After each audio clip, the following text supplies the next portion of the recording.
You've got 1 runner in stall 5 out, Chris, and she's just a very, very quick filly into stride.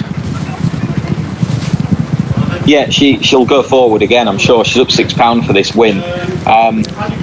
Balancing Act, I thought, ran pretty well here. You can see in the John Dance colours on the outside, white jacket,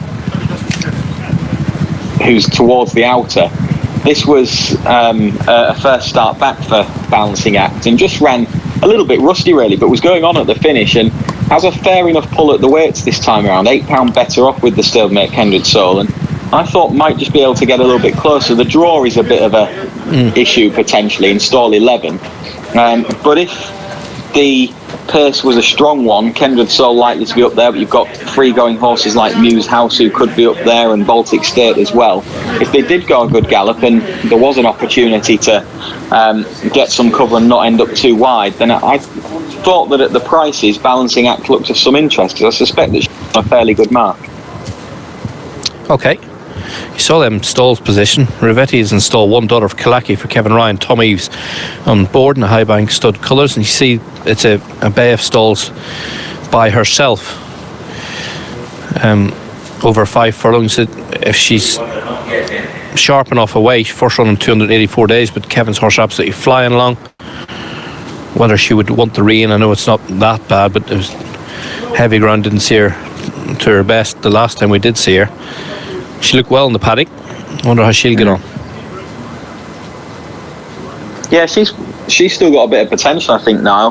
The ground got bottomless, hadn't it, at Haydock in her final start. You'd give her a pass on that, but she did show some speed, and she'd been ridden handy when she won at Pontefract the time before that as well. So I suspect that she's going to do better. Whether it's going to be straight off on her handicap debut when you're taking on horses that have got a run behind them, they're up to speed, then I suppose might be a tough enough ask, but I'd be surprised if she didn't progress beyond her mark really, because there was definitely some encouragement in her first 2 starts, particularly that run at Beverley behind Kindred Soul when she was drawn in stall 14, and she was green but ran on late. I think that she's definitely got some improvement in her.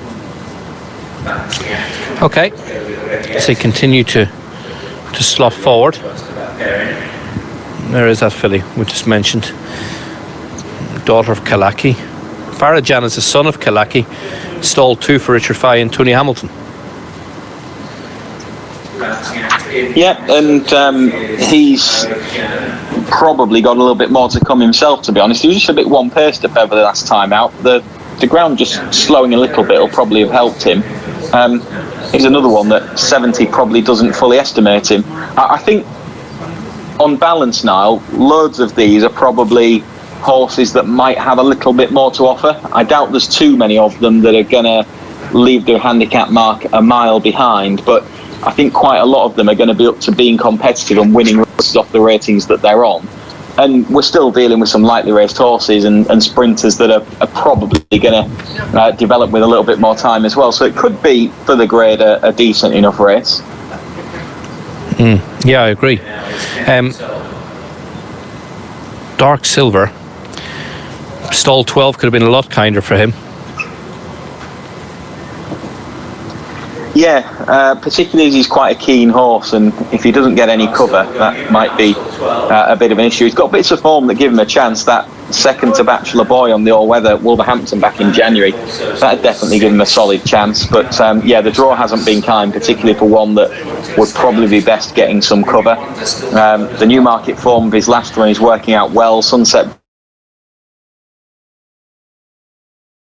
since as well. I thought Baltic State, who's in shot there, caught the eye a little bit last time out in that same race, and that was a pretty encouraging start to the new yard, and he wasn't given a hard time. I think he'll reverse the form with Dark Silver today.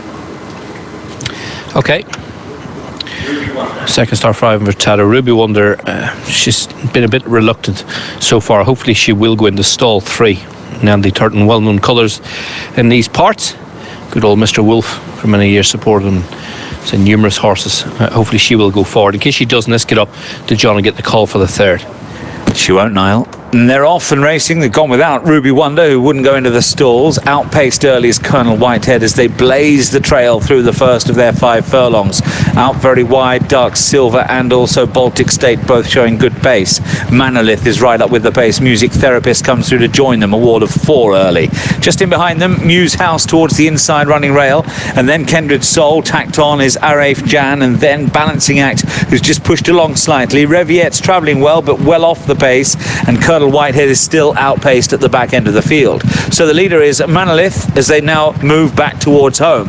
Manolith on the rail, Music Therapist and Baltic State still there on the outside. Muse House, watch for Arafe Jan trying to thread the gap. Nowhere to go at the moment, wide outside. That is Dark Silver in company with Kindred Soul as they now head inside the final furlong. Manolith with Muse House. Arafe Jan is between the two of them. There is a gap there if good enough as they head up towards the line. Muse House stands side just in front. Muse House won it from Manolith and Arafe Jan. Further back then came Balancing Act, and Reviette got going and finished strongly at the line. Yeah, Muse House, a really consistent horse, has won again. David Brown trains Paul Morenin on